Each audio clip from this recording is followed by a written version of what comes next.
Bonjour à tous, c'est HD, j'espère que vous allez bien. Aujourd'hui, je vous retrouve pour le volet 2 d'une vidéo qui a plutôt bien marché sur ma chaîne YouTube, qui est liée donc aux 5 notions à maîtriser en corporate finance, donc que ce soit si vous voulez travailler en M&A, en private equity, transaction services, etc.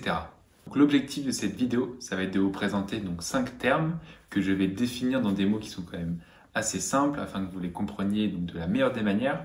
Et comme ça, lors de vos entretiens et lors des questions techniques auxquelles vous allez devoir faire face, vous allez pouvoir soit les définir ou alors vous allez pouvoir parler et les inclure dans une conversation d'une manière tout à fait naturelle car vous allez tout simplement les maîtriser, et ce qui est vraiment super important. Et comme d'habitude, avant de rentrer dans le vif du sujet, petite intro.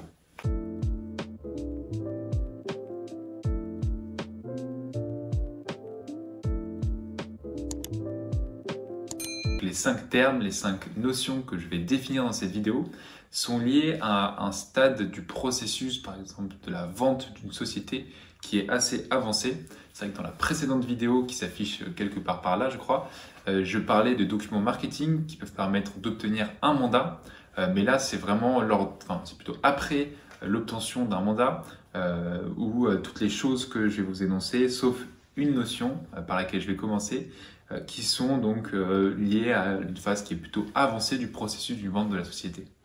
Donc la première notion qui est généralement faite juste avant la phase donc, de vente de la société, mais qui est faite après le pitch, c'est ce qu'on appelle le vendor due diligence. Afin de vous présenter donc cette notion-là qui peut paraître un petit peu barbare de la meilleure des manières, je vais lire mes notes qui sont juste ici. Donc le vendor due diligence, c'est en fait un audit préliminaire mené par une société avant de s'engager dans un processus, comme je l'ai dit, donc de fusion ou d'acquisition, donc par exemple un processus d'une vente de la société. Et ce document est par la suite transféré aux acheteurs potentiels. Et donc dans cette vendor due diligence, généralement on appelle ça une VDD. Il existe plusieurs due diligence que vous pouvez effectuer, comme des due diligence financières, des due diligence juridiques, fiscales, etc. Et il existe aussi un type de due diligence qui s'appelle stratégique. Là, c'est pour les opérations qui sont généralement assez conséquentes. Si vous faites du small cap, vous verrez très rarement ce genre de due diligence.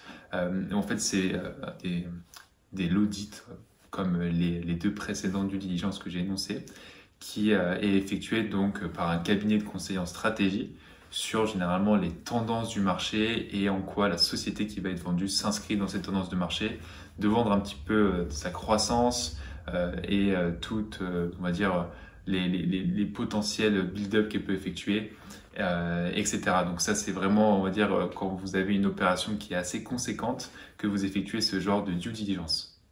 Pour des personnes qui ne savent pas trop ce que c'est qu'un audit, en fait, quand on audite une société, c'est-à-dire que on va éplucher un petit peu, si c'est un audit financier, les comptes de la société, expliquer pourquoi entre 2018 et 2020, la société a connu par exemple une phase un petit peu plus de plateau, où le chiffre d'affaires n'a pas vraiment grandi à la même allure que les 3 dernières années. Enfin bref, c'est vraiment une analyse approfondie de la société en fonction de différents thèmes que j'ai énoncés avant, donc juridique, fiscal, financière ou stratégique par exemple. Le second thème qu'il faut savoir, qui est super important et qui est plutôt similaire à celui dont je viens de vous parler, c'est celui des due diligence. Et c'est pas pareil, il faut vraiment faire la différence entre ce qu'est un vendor due diligence et ce qu'est une due diligence. Et pareil, je vais lire un petit peu mes notes afin que ça soit, on va dire, écrit de la meilleure des manières.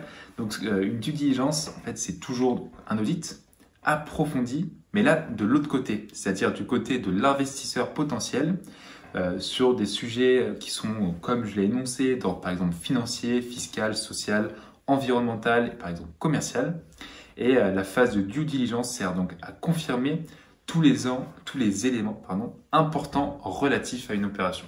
Et donc l'acheteur potentiel dans le cadre d'une vente d'une société va lui, de son côté, mandater différentes personnes qui, elles, vont éplucher la société, vraiment, donc regarder tous les comptes, tous les documents juridiques, etc., de voir s'il n'y a pas sorte de vice caché de la société s'il n'y a pas un problème et de confirmer en fait en quelque sorte ce qui a été, ce qui est plutôt vendu par la banque d'affaires et par la société elle-même.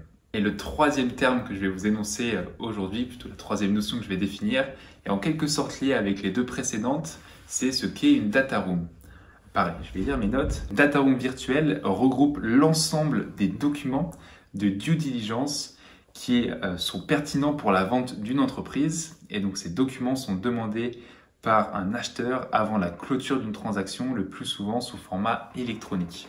Et donc en fait quand je dis que la société qui va acheter, le potentiel investisseur ou potentiel acheteur va éplucher les documents de la société, elle va obtenir ces documents-là sur cette data room virtuelle qui est en quelque sorte un cloud au sein desquels on retrouve tous les documents qui sont importants et dont le potentiel acheteur, potentiel investisseur doit en avoir connaissance et les analyser, etc.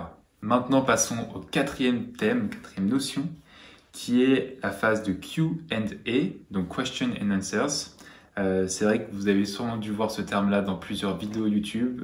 Il y a aussi une phase de Q&A qui est effectuée donc, dans le milieu des fusions-acquisitions, où là, en fait, c'est un échange, donc pareil, de questions et réponses entre les investisseurs et la société cible suite ou dans le cadre du processus de due diligence. En fait, suite à donc, le processus de due diligence qui sera effectué par le potentiel acheteur ou potentiel investisseur, celui-ci aura forcément une liste de questions qui est généralement assez exhaustive et qui, juste en fait, qui seront posées. Ces questions-là seront posées soit aux personnes qui ont effectué, donc les cabinets d'avocats, etc., qui ont effectué l'audit juridique, par exemple, de la société, ou soit directement au management en leur demandant donc des questions sur leur société. Et la cinquième notion dont je voulais vous parler aujourd'hui, c'est en quelque sorte, il me semble, le dernier document marketing que vous devez connaître, dont je n'ai pas encore parlé, qui est la management présentation. Et généralement, on appelle ça MP, donc c'est un acronyme pour Management Pres, Management Présentation. Et donc, en fait, c'est lors de la rencontre entre la direction de l'entreprise, donc les managers et les acquéreurs potentiels, il y aura une présentation qui sera donc projetée. Et le but, c'est d'approfondir des points relatifs à la compréhension de la société, que ce soit processus industriels, commerciaux, etc. Et aussi des points liés au marché au sein duquel la société opère. Là, c'est pas une phase de Q&A, car c'est quand même plus les managers qui ont le lead, même si les potentiels investisseurs, les potentiels acheteurs peuvent bien sûr poser des questions pendant ou à l'issue de cette présentation. Et c'est une présentation qui est très importante, car elle permet peut-être de lever certains doutes, et elle permet aussi de conforter certaines choses, enfin du moins si un investisseur ou un acheteur veut vraiment acheter la société et que les managers effectuent une superbe management présentation, ça confirme justement leur volonté et ils seront prêts à mettre un plus gros prix peut-être s'ils sont plusieurs sur le coût pour acheter la société.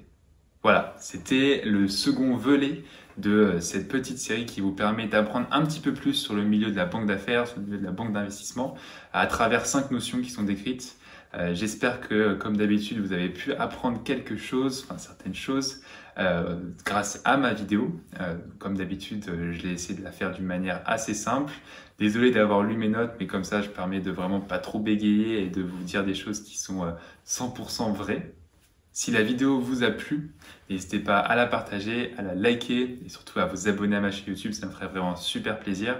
Et n'hésitez pas à aller regarder le volet 1 de cette petite série qui va sûrement continuer dans le futur car j'ai encore pas mal de notions à vous définir dans de prochaines vidéos. Sur ce, je vous souhaite à tous une excellente journée, une excellente soirée. C'est HD, ciao!